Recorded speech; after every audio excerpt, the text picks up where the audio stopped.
শুভ সন্ধ্যা। দেখতে দেখতে কেটে গেল একটা বছর। আজ 1 জানুয়ারি 2025। কমিক্স অ্যান্ড স্টোরির প্রথম পর্ব শুরু করলাম। আমি অনির্বাণ। কমিক্স অ্যান্ড স্টোরির প্রথম পর্ব আজকে থাকবে একটি কমিক্স এবং একটি অন্য জনের বই। কমিক্স অ্যান্ড স্টোরির একটা ভূমিকামূলক পর্ব গত 25শে ডিসেম্বর আমি পোস্ট করেছিলাম। তাতে কমিক্স অ্যান্ড স্টোরির চ্যানেলটি বিষয়বস্তু এবং আমার পরিকল্পনা নিয়ে কিছু কথা হয়েছিল। তাতে বলেছিলাম যে কমিক্স অ্যান্ড স্টোরি প্রথম পর্বটি আসবে 1 জানুয়ারি 2025 এবং এর পরবর্তী পর্যায়ে পর্বগুলি আসবে প্রত্যেক রবিবার রাত্রি 9টায় এবং প্রত্যেক পর্বেই থাকবে একটি করে কমিক্স এবং একটি অন্য জনের বই। এই মতো আজকে যে কমিক্স এবং যে বইটি নিয়ে কথা বলবো দুটোই ক্লাসিক বই এবং ক্লাসিক কমিক্স। যে কমিক্সটি আজকে আপনাদের সামনে নিয়ে এসেছি সেটি হলো আমাদের অত্যন্ত প্রিয় স্পাইডারম্যানের কমিক্স।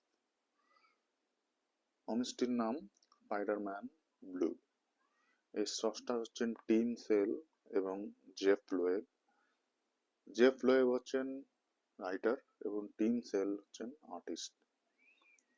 স্পাইডারম্যানের ইতিহাসে অনেক আর্টিস্ট এবং অনেক রাইটার স্পাইডারম্যান নিয়ে কাজ করেছেন। তাদের মধ্যে কিছু কিছু আর্টিস্ট এবং কিছু কিছু রাইটারের গল্প রীতিমতো ক্লাসিক পর্যায়ে পৌঁছেছে। সেই রকমই একটি গল্প স্পাইডারম্যান ব্লু।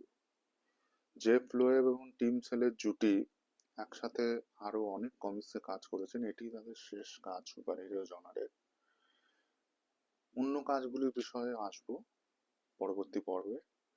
এখন আপাতত এই কমিক্সটি একটু ভালোভাবে দেখে নেওয়া যাক। কমিক্সটি হাতে নিলে প্রথমে যেটা চোখে পড়ে বিউটিফুল লেমন ইয়েলো কালারের কভার, প্রায় 30 ইঞ্চি লম্বা গ্যালারি এডিশন, হার্ডব্যাক, ফ্রন্ট কভারে ব্লু কালারের স্পাইডারম্যান লেখা, স্পাইনেও একই কালারের স্পাইডারম্যান, মার্ভেলের logo, Jeph Loeb Tim Sale credit এবং পেছনে ব্যাক কভারে গল্পের জিস্টুকু দেওয়া আছে এবং আরেকটি ইনফরমেশন আছে, কালেক্টিং স্পাইডারম্যান ব্লু 1 to 6, $50 দাম বইটা। 2002 সালে স্পাইডারম্যান ব্লু ম্যাগাজিন আকারে প্রথম প্রকাশিত হয় এবং শুরু থেকে কমিক্সটি পাঠকের ভালোবাসা পেয়েছিল এবং পাঠক সমাজে সমাদৃত হয়েছিল। পরবর্তীকালে Marvel Spiderman blue hard cover এবং পেপারব্যাক দুটো এডিশনই বের করে। 2023 সালে তারা এই গ্যালারি এডিশনটি বের করে। এটি বড় আকারের বইয়ে ছবির ইম্প্যাক্ট কমিক্সের প্যানেলের ইম্প্যাক্ট অনেক বেশি হয়। কভারটি লক্ষ্য করলে দেখা যাবে এটি একটি অর্থোডক্স স্টাইলে করা কভার, যেখানে গোয়েন স্টেসির মুখ কভারের বেশিরভাগ জায়গা জুড়ে রয়েছে, অথচ কমিক্সের যে নায়ক স্পাইডারম্যান তার জায়গা কিন্তু কভারে অল্প। এই ধরনের কভার, আনঅর্থোডক্স কভার মার্ভেল বা ডিসি খুব একটা তৈরি করে না। বস্তুত এই ধরনের কভারের মধ্যে দিয়ে সেল এবং ওয়েব কিন্তু রোমান্সের আবহটা খুব সুন্দরভাবে বুনে দিয়েছেন। কমপ্লিমেন্টারি কালারে খেলা, ব্লু কালারের স্পাইডারম্যান, গোয়েনের চোখের ব্লু কালার, লাল টুকটুকে ঠোঁটের নিচে স্পাইডি লাল নীল কস্টিউম পরে জাল ছুঁড়ে এগিয়ে যাওয়ার ছবি। এই সামনের দিকের ফরওয়ার্ড মুভমেন্ট দেখাতে টিম সেল কিছুটা কার্টুনি এক্সাগারেশন ইউজ করেছেন, যেখানে আঙুলগুলি স্বাভাবিকের থেকে লম্বা, পাও অনেকটা স্ট্রেচ করা। এই ধরনের কার্টুন এক্সাগারেশনের মাধ্যমে ডায়নামিক মুভমেন্ট তৈরি করার পাইওনিয়ার হচ্ছেন জ্যাক কার্বি। পরবর্তীকালে বহু কমিক্স ক্রিয়েটার এই ধরনের কার্টুন এক্সাগারেশন ব্যবহার করেছেন ডায়নামিক মুভমেন্ট দেখাতে। প্রথম পেজে আমরা দেখতে পাচ্ছি ব্লু কালারের পেজ এবং স্পাইডারম্যানের জাল ছুঁড়ে এগিয়ে যাওয়ার ছবি। স্পাইডারম্যান এবং গোয়েনের যে পজিশন, গোয়েনের ফেসের পজিশন এবং স্পাইডারম্যানের পজিশন প্যারালাল সিমেট্রিক্যাল পজিশন, দুর্দান্ত কম্পোজিশন টিম সেলের। পরের পেজে আমরা দেখতে পাচ্ছি credit Jeph Loeb, Tim Sale, storyteller, Richard Starkings, lettering, Steve Buccellato, colours. এ প্রসঙ্গে বলা দরকার যে বুকেলাটো কালারটি করেছেন টিম সেলের কালার গাইড অনুসরণ করে। একটি ছবি আমি দেখাবো তাতে সেটা বোঝা যাবে। এখানে আমরা দেখতে পাচ্ছি যে টিম সেলের কালার গাইড দেওয়া আছে। এর আগের পেজে যে ছবিটি আঁকা হয়েছে এবং যে কালার ব্যবহার করা হয়েছে তারই গাইড পরের পেজে দেওয়া আছে। স্পাইডারম্যান ব্লু বেসিক্যালি রোমান্সের গল্প, ভালোবাসার গল্প এবং ট্র্যাজেডির গল্প। স্পাইডারম্যানের জীবনে বা পিটার পার্কারের জীবনে তার যে ভালোবাসা এবং ট্র্যাজেডি যা তার সারা জীবনের সঙ্গে ওতপ্রোতভাবে জড়িয়ে গেছে তারই গল্প হচ্ছে স্পাইডারম্যান ব্লু। ব্লু কথাটি এখানে মেলানকলি শব্দের তাৎপর্যে ব্যবহৃত, বাংলায় যেটাকে বলা যেতে পারে বিরহ বিধুর। ভ্যালেন্টাইন্স ডের দিন স্পাইডারম্যান এই স্মৃতিকথা, মেলানকলি বিরহ বিধুর স্মৃতিকথা টেপ রেকর্ডারে রেকর্ড করে এবং আমরা গল্পটা ফ্ল্যাশব্যাকে পড়তে পারি কমিক্সটির মাধ্যমে। প্রথম প্যানেলেই দেখা যাচ্ছে স্পাইডারম্যানের জাল ছুঁড়ে এগিয়ে যাওয়া ছবি, পুরো পেজ জুড়ে প্যানেল। এই ধরনের বড় বড় প্যানেল, ডাবল পেজ স্প্রেড প্রচুর রয়েছে কমিক্সে। এবং কভারে যেমন আনঅর্থোডক্স স্টাইল ব্যবহার করেছেন টিম সেল, এই ডাবল পেজ স্প্রেডটিও আনঅর্থোডক্স স্টাইলে করা।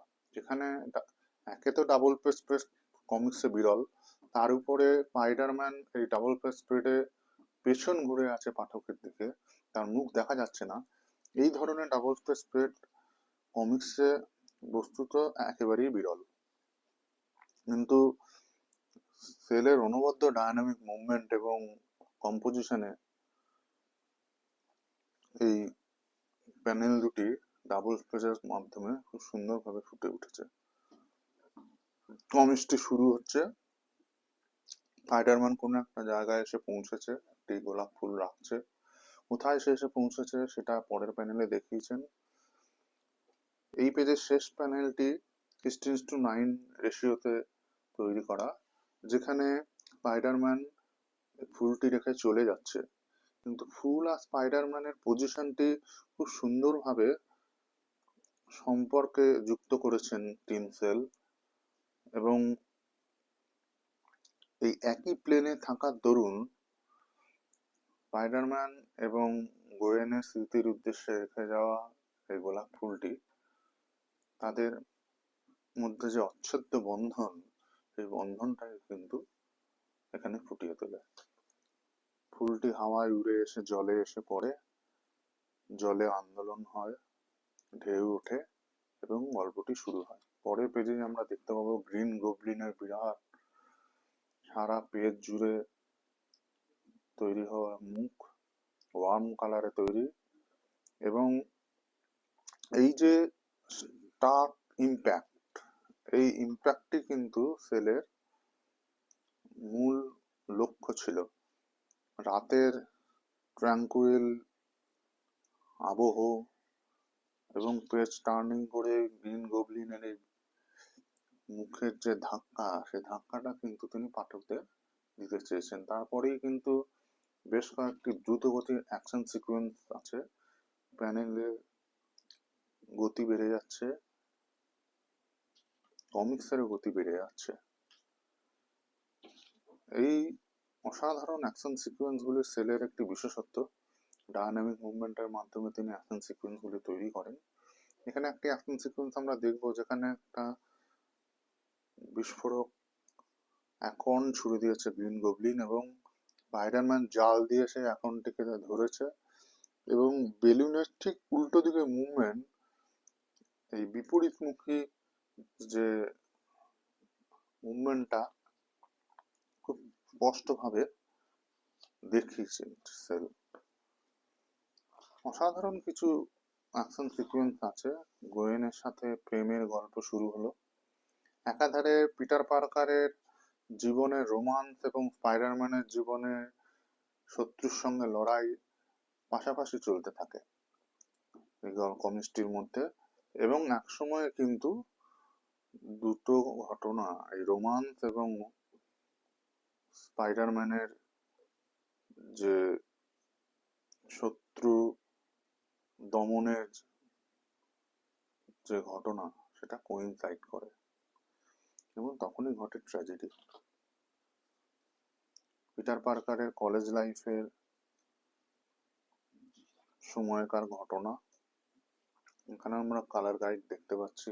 গোয়েনের মুখের যে আনঅর্থোডক্স কভারটি আমি প্রথমেই দেখালাম, এটি চ্যাপ্টার 2 হিসেবে ব্যবহার করা হয়েছে এবং এখানেও কালার গাইড সুন্দরভাবে দেখানো হয়েছে। আরেকটি ডাবল পেজ স্প্রেড আমি দেখাবো যেটা আমার খুব প্রিয়।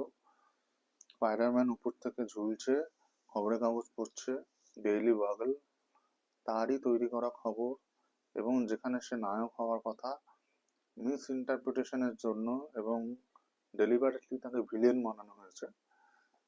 ছবিটাও পিটার পার্কারের তোলা। এহেন খবরের কাগজ সে নিজে পড়ছে এবং নিউজ প্রিন্ট বিক্রেতা কিন্তু সব জেনেও, যে স্পাইডারম্যান এই খবরটি বিক্রি হওয়ার মূল কারণ জেনেও তার কাছ থেকে নিউজ প্রিন্টের পয়সা আদায় করতে পিছু পা নয়। ওয়ার্ম কালারের দোকান তার ঠিক পাশে, নিউ ইয়র্ক শহরের একটি রাস্তা। ট্রানজিশন অফ লাইটটা দেখার মতন, মানে উজ্জ্বল আলো থেকে আস্তে আস্তে আস্তে কুল কালারে ট্রান্সফার হয়ে যাচ্ছে। অনবদ্য প্যানেল। এই ধরনের অসাধারণ কিছু প্যানেল টিম সেল ব্যবহার করেছেন। ইনভিজিবিলিটি ভিজিবিলিটির মাধ্যমে ইমোশন তৈরি করেছেন এবং এই ধরনের বড় বড় প্যানেল এবং ডাবল পেজ স্প্রেড পাঠক উপভোগ করবেন। এর শেষে রয়েছে কিছু বোনাস পেজ যেখানে কালার গাইড, ক্যারেক্টারাইজেশন এবং কিছু পিন আপ আর্ট দেওয়া আছে, যেগুলো গ্যালারি এডিশনের সাথে এক্সট্রা। আমি একটা পেজ দেখাবো, দেখতেই পাচ্ছেন আপনারা পেজটা, বলার কিছু নেই। তো এরকম আলো অন্ধকারের খেলা, মানে সেলের সেরা প্যানেলগুলির একটি এই প্যানেলটি, যেটি আপনাদের সামনে এখন আমি রেখেছি। যারা পড়বেন আমার দৃঢ় বিশ্বাস আনন্দ পাবেন। এটা একটা ক্লাসিক কমিক্স, বারবার পড়ার মতো কমিক্স। এরপরে যে বইটি নিয়ে আমি কথা বলবো, এটিকে কোন জনরের বই বলা যেতে পারে এটা নিয়ে আমার নিজেরই সন্দেহ রয়েছে। রেল পাগলার খেরোর খাতা, রেলওয়ে রসিকতা সংগ্রহশালা, চিত্র ডব্লিউ হিথ রবিনসন, বাংলা ভাষ্য রচনা দেবজ্যোতি ভট্টাচার্য। বইটি গ্রেট ওয়েস্টার্ন রেলওয়ের 100 বছরের ইতিহাসকে ছবির মাধ্যমে তুলে ধরেছেন ডব্লিউ হিথ রবিনসন। রবিনসনের কাজের সঙ্গে আমাদের আলাপ হয়েছে সন্দেশে। সত্যজিৎ রায় আমাদের প্রথম আলাপ করিয়ে দিয়েছিলেন রবিনসনের কাজের সঙ্গে।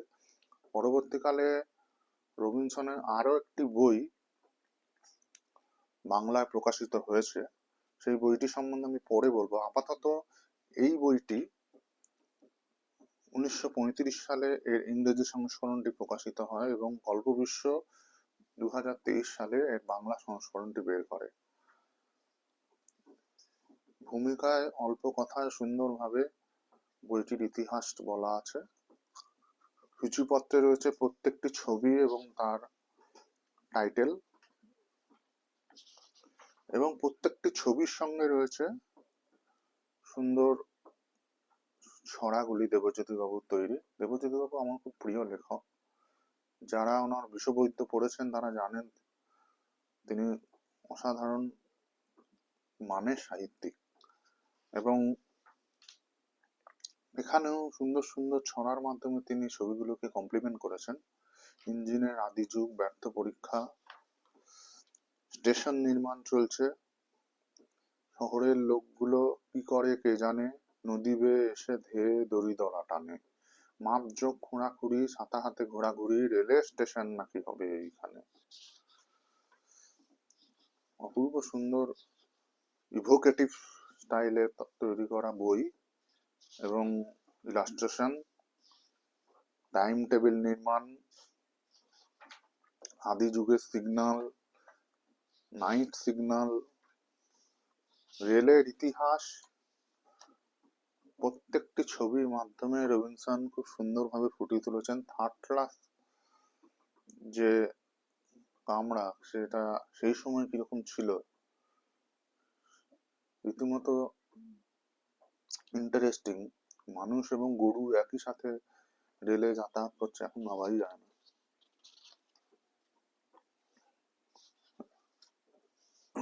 রোটারি খনক যন্ত্রে প্রথম টানেল খোঁড়া। একটি ছবি আমি বিশেষভাবে দেখাতে চাই, সেটি এখনো আমরা রেলগাড়িতে দেখি, সেটা হচ্ছে লেডিস কামরা। লেডিস কামরা কেন তৈরি হয়েছিল এবং কিভাবে এসেছিল তার একটা সুন্দর ছবি ডব্লিউ.এইচ. রবিনসন এঁকেছেন, এবং তার সাথে সাযুজ্য রেখে একটি সুন্দর ছড়া আমাদের উপহার দিয়েছেন দেবজ্যোতি বাবু। প্রথম লেডিস কম্পার্টমেন্ট, আহা লেডিদের নয়া কামরাটি খাসা, দেখে মন খুশ, এই কোচে লেডিদেরই শুধু যাওয়া আসা, নাইকো পুরুষ। টিকাতে লেখা আছে 1875 সালে ভ্যালেন্টাইন বেকার নামে এক ব্রিটিশ কর্নেল ট্রেনের কামরায় রেবেকা ডিকিনসন নামে এক তরুণীর শ্লীলতাহানির চেষ্টা করে। রেবেকা ট্রেনের জানলা দিয়ে গলে পালাবার চেষ্টা করে ও তার শরীর জানালার বাইরে ঝুলতে ঝুলতে পরের স্টেশন অব্দি যায়। এই ঘটনার পরে ব্রিটিশ রেলওয়েতে মেয়েদের উপর যৌন হয়রানির হাজারো ঘটনা সামনে আসতে থাকে ও শেষমেশ ট্রেনে মহিলা কামরা চালু হয়। ভীষণ সুন্দর কার্টুন স্টাইলে রবিনসন ছবিটি এঁকেছেন। কার্টুনের একটি বিশেষত্বই হলো যে 100 বছরের তফাৎ হয়ে যাওয়া দুটো সময়কে খুব সুন্দরভাবে কৌতুক এবং সিরিয়াসনেসের মাধ্যমে জুড়ে দিতে পারে। এই প্রচ্ছদটি করেছেন উজ্জ্বল ঘোষ, এবং এই প্রচ্ছদটি দেখলে বোঝা যায় যে রেলের যে মতো একটা বিরাট যন্ত্রদানব হঠাৎ করে গ্রামের একটা শান্ত পরিবেশে এসে পড়েছে, এবং মুরগি তার ছানাদের নিয়ে রেলপথ পার হয়েছে, তার জীবনে কোনো চিন্তা নেই, কারণ এই পথে সে নিত্যদিন যাতায়াত করে। এই যে দান্দিক অবস্থান, এই দান্দিক অবস্থানটাকে কিন্তু উজ্জ্বলবাবু খুব সুন্দর প্রচ্ছদের মাধ্যমে ফুটিয়ে তুলেছেন। বইটি বাংলা প্রকাশনার জগতে একটা আশ্চর্য বই, এবং এরকম বই খুব কমই প্রকাশিত হয়েছে বাংলায়। যারা পড়বেন আশা করি তাদের ভালো লাগবে। কমিক্স অ্যান্ড স্টোরি প্রথম পর্ব আজ এ পর্যন্তই। পরবর্তী পর্বে দেখা হবে পরের রবিবার। শুভরাত্রি, নমস্কার।